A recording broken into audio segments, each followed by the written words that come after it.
Assalamualaikum sahabat semesta. Setan adalah musuh yang sangat nyata bagi umat manusia. Setan tidak akan pernah menyerah untuk menyesatkan manusia hingga hari kiamat kelak.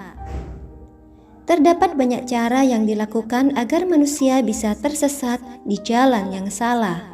Namun, terdapat 4 cara yang biasa dilakukan oleh setan dalam menyesatkan manusia di bumi ini. Untuk menangkal masuknya godaan tersebut ke dalam hati, kita mesti mengetahui dari pintu mana saja setan dapat dengan mudah masuk ke hati dan tubuh untuk menggoda manusia. Lalu seperti apa cara setan menggoda manusia? Simak penjelasannya dalam video ini sampai selesai agar kita dapat menambah ilmu pengetahuan. Jangan lupa like, share, komen, dan subscribe channel ini. Sahabat semesta, setan mempunyai sejuta cara untuk meruntuhkan iman manusia. Makhluk tercela ini menggoda manusia dari depan, belakang, samping, atas, dan bawah dengan variasi godaan yang luar biasa untuk menarik nafsu berbuat dosa. Terdapat 4 pintu setan untuk menggoda manusia yang disampaikan oleh Imam Ibnul Qayyim rahimullah dalam Bada'i al-Fawaid. Hendaknya menahan diri dari pandangan yang tak bisa terjaga, banyak bicara, banyak makan, dan banyak bergaul. Hal-hal ini merupakan 4 pintu setan dalam menguasai manusia dan jalan setan mencapai tujuannya. Enggan menundukkan pandangan akan mengantarkan pada menganggap baik. Yang dilihat akan menancap dalam hati, pikiran pun akan sibuk membayangkannya, hingga berpikiran agar tercapai tujuan. Pintu pertama yaitu pintu pandangan mata. Setan masuk melalui pandangan yang tidak bisa dijaga. Mata adalah jendela hati.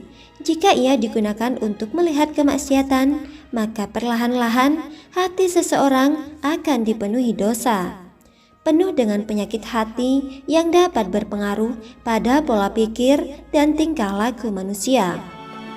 Dalam surat An-Nur ayat 30, Allah berfirman, "Katakanlah kepada orang laki-laki yang beriman, hendaklah mereka menahan pandangannya dan memelihara kemaluannya."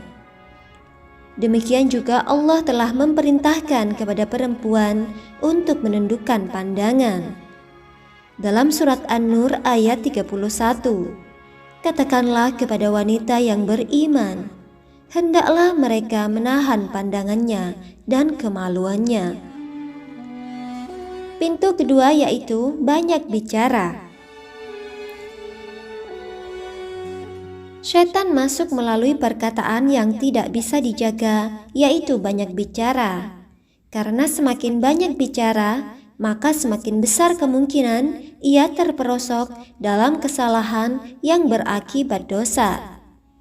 Dari Abu Hurairah radhiyallahu anhu, Rasulullah bersabda, "Siapa yang beriman kepada Allah dan hari akhir, berkatalah yang baik, ataukah diam."